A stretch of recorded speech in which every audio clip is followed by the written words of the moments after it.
94.3. Hello and welcome to 94.3 Local Radio. I'm Jim. And I'm Andy. And well, here we are again, Jim, using Jose's time machine to mess with the space-time continuum. We've been warned not to do it We've been repeatedly warned over and over again.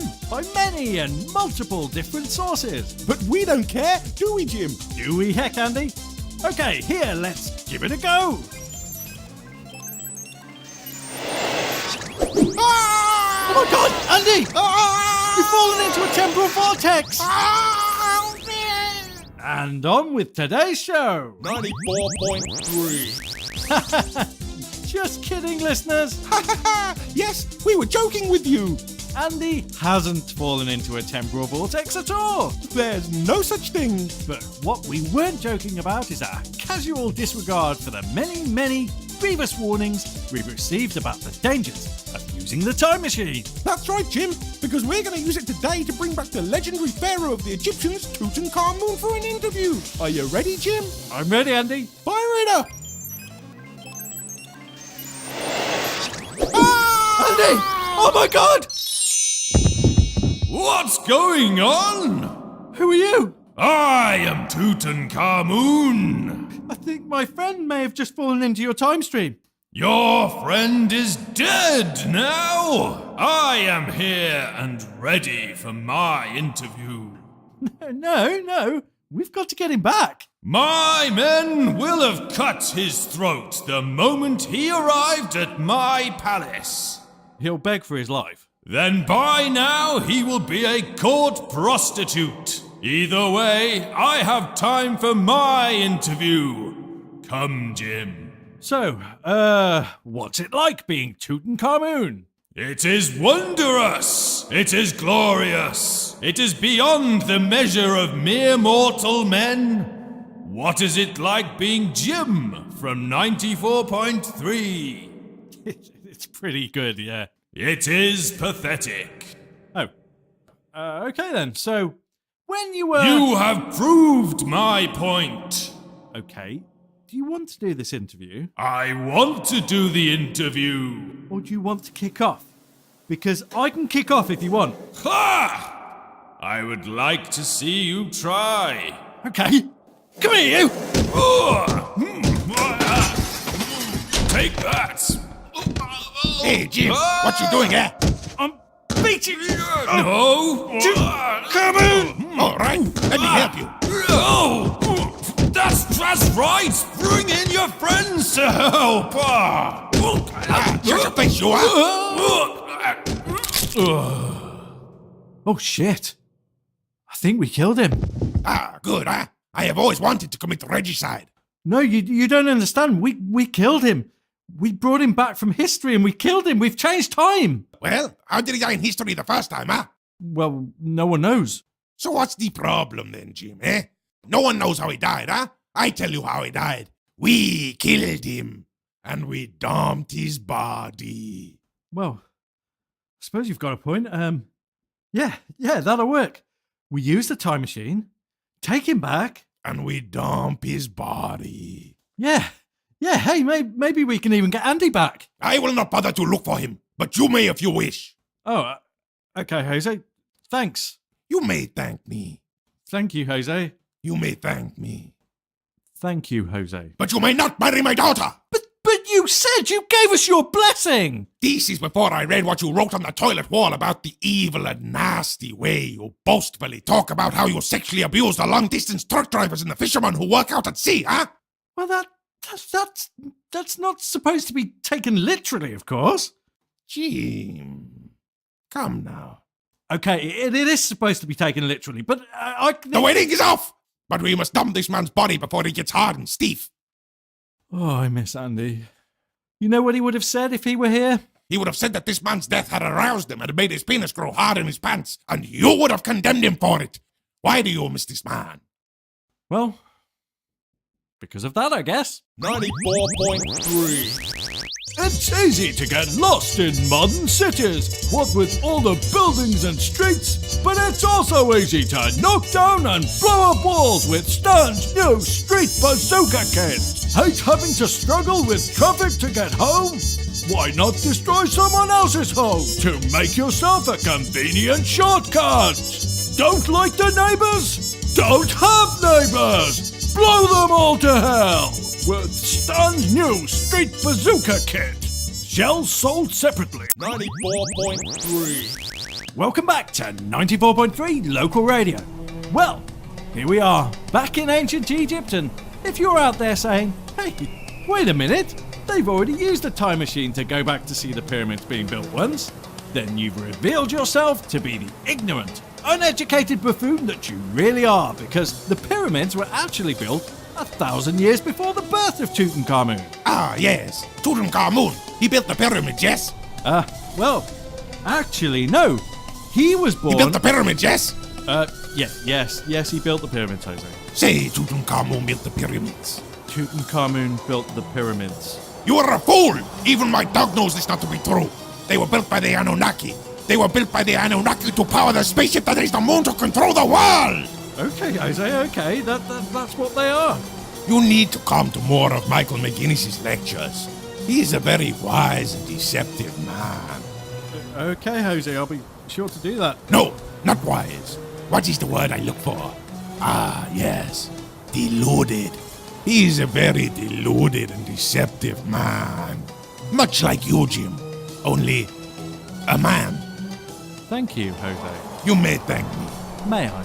Or you may stay screaming. Thank you, Jose. You may thank me. Thank you, Jose. Now, let us dump this king's body and go and get a shake and some fries, eh? Okay, let's dump it here. Seems quiet. The body of our great pharaoh! Oh, Jesus, where did they come from? What have you done to our beloved king? Ah, funny you should ask a question, huh? Here, let me show you what I did to your beloved king. Ha! There, we have killed the gods. I don't think they were the guards, Jose. I think they were just peasants. I think they're the guards over there. Over where now? Them over there, pointing their swords at us and walking over. Ah, good, huh? What have you done to these innocent children? They were tall for children. They were on stilts! They had deep voices. You shall answer to our new king. Take them away! Well, maybe now's a good time to cut to the news. Hello and welcome to Local News Radio. All of the monkeys at the local zoo have been sentenced to death by a local firing squad who were visiting the zoo on an annual outing.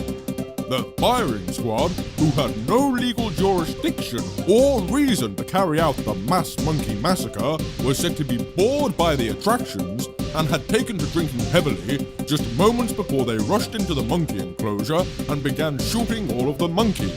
Witnesses to the shocking event said, not all of it was as funny as you would think. The parts where they were beating the baby monkeys to death with their rifles was quite boring. The planet Saturn has been awarded an honorary degree for studies in pre-Diluvian Mediterranean moon cults by a university recently embroiled in a tryptamine scandal. It is widely suggested that the planet wasn't expecting to receive the award, as it hadn't been carrying out any such research, but when asked to comment, Saturn was said to be a cold and distant giant ball of gas. In a bid to get the world exclusive on what Saturn thought, 94.3 Local News sent one of our reporters in the 94.3 UFO to the planet, but he died. It's easier said than done. It's no longer true for Stan Arbuckle, who superglued his lips together yesterday. Stan, who has been trying to invent a new quick-healing aid to help save children's lives, is now the laughingstock of the town after he accidentally superglued his lips together yesterday morning. It took Stan 6 hours to receive any treatment at the local hospital, because although it was quite clear what Stan had done to himself, everybody else pretended they couldn't understand him when he kept mumbling and gesturing at his face. Local doctors who work at the hospital have said, we're professionals most of the time, but some days we let amateurs borrow our coats and we go and play golf.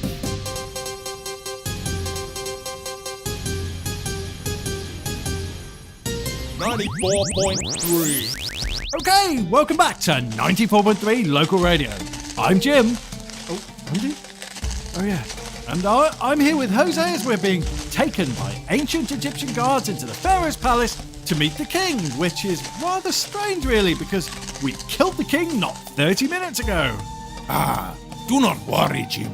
The throne will pass right away. The only thing faster than light is the throne because, well, you get the idea. Silence, you two! Now you answer to the new Pharaoh!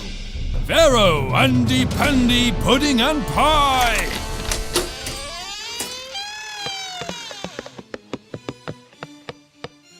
Okay, Andy, what's going on here? Well, I don't know, Jim, to be honest. In the Pharaoh's absence, I think they've made me king. What? Made you? They make you queen maybe, but never king. What do you do to be made king by them? Well, when I first arrived, I introduced to them the modern 21st century art of sodomy, and ever since then, they've made me their ruler. This is exactly what I expected. We're going to take a trip to Greece soon. It's going to be wonderful. You're not going anywhere. You're coming home with us. Oh, no, I want to stay and be king. You know how dangerous it is to meddle with time. God knows how much damage you've done already. A little bit of ring sting maybe, but nothing else. I know you, Andy. You won't stop there. Have you taught them to kill each other for sport yet? They were going to get round to it. Okay, enough. You are coming back with us. Oh, yeah? Good luck getting past all my guards. Ha! They have ancient shields and weapons, Andy. I don't need luck. I have an AK-47, huh? And I have a British-made rifle. Damn it doesn't work. Okay, I'll come quietly. It is too late for that now. Okay, Jim. You think I should wildly fire at the guards, or you think I should fire wildly at the guards? Go with your heart, Jose. I have no heart. Then fire wildly at them. Good. Hey, Andy! Duck! Do not worry, you cowardly soldiers. We take your one king, yes, but we bring back to you your old king. Look, here is his head. The rest of him is outside with the dogs where he belongs. Your empire is nothing. Nothing. It is crumbling. It only has another 1,300 years left. Come, boys, let us go. Can we stop by a brothel before we go back? 94.3. And now time for a public relations message on behalf of the aerospace defense industry. We in the aerospace defense industry have been coming under a lot of heavy criticism recently, following our random unguided missile launches and exploding factories. So, allow me to assure everybody at home there is nothing dangerous about what we do. All we are essentially trying to do is to create mind-blowingly powerful superweapons capable of leveling an entire city and then balancing them on top of a secondary device that can only be kept stable in flight by the exact and precise control of a continuous secondary explosion beneath the primary payload. As you can imagine, it's a lot of fun to develop them, but not dangerous. And besides, we need these dangerous weapons to defeat any potential supervillains or giant lizards that may attack us. Basically, we're warmongers, but we're well-spoken warmongers, so you should trust us. Nathan's Arms Manufacturers. We turn bloody massacre into profit. 94.3. Hello and welcome back to 94.3 Local Radio, and we're finally back in the studio. That's right, Andy. And due to certain contractual obligations, I've got to say, it's great to have you back. Thanks a lot, Jim. Being the godlike ruler of a distant empire is all well and good, but I'd rather be stuck in this tiny little room with your bitter face. Well, you've been out of the show all episode, so got any interesting facts about Tutankhamun? No, none that I can think of. Really? No? Nothing? Nope. Nothing about his genome or his DNA type? No, none that I can think of. Nothing about his parents or their origin? R1B1 DNA? No, doesn't ring a bell. Well, okay then. Sorry, I guess you could Google it if you gave a fuck. Don't want to give out that fact, huh? No, sorry, Jim. That fact has been scientifically proven. I prefer my facts to remain rooted deep in speculation without any credible sources to back me up. Okay then, you have any of those about Tutankhamun? Oh, do I ever, Jim? I've got heaps of unauthorised, ill-researched and frankly dangerous theories I try to pass off as fact. Care to inflict us with a few? Glad to do it, Jim. The one you just mentioned, for instance, is a highly suspect claim. But did you ever notice how King Tut's dad decided to just give up all the old gods and worship one? Maybe he took a hit from Moses when his one god helped him to flee Egypt and crush the Pharaoh's army. Interesting idea, Andy, but those two events are separated by the fact that one never happened, and the other would have occurred several thousand years later. 2,000 or 3,000 years later, to be precise, Jim. That's not precise, Andy. But the truth is, mainstream Egyptologists acknowledge there is no firm dating for the beginning of the lineage, and working from the original Jewish text, that disparity falls well within the 2,000 to 3,000 year range. So to recap, you're saying that Tutankhamun's dad was the pharaoh during Moses' captivity, and that he converted to worshipping Moses' god when Moses escaped from Egypt. I'm not saying that, Jim, but I just got you to say it. Who's the lunatic now, eh, Jim? That's still you, Andy. Well, they always say, end on a big joke, and I think that theory qualifies. Hey, boys, Tutankhamun was European, eh? Yeah, we know, Jose. How about that, huh? You want to hear my theory about ancient druidic schools? And that's all the time we've got today, here on 94.3. Hey, boys, I'm gonna put in Wikipedia he broke his leg in a chariot race, eh? How did you break his leg? I held it up and Jose hit it with a fire extinguisher. 94.3. What?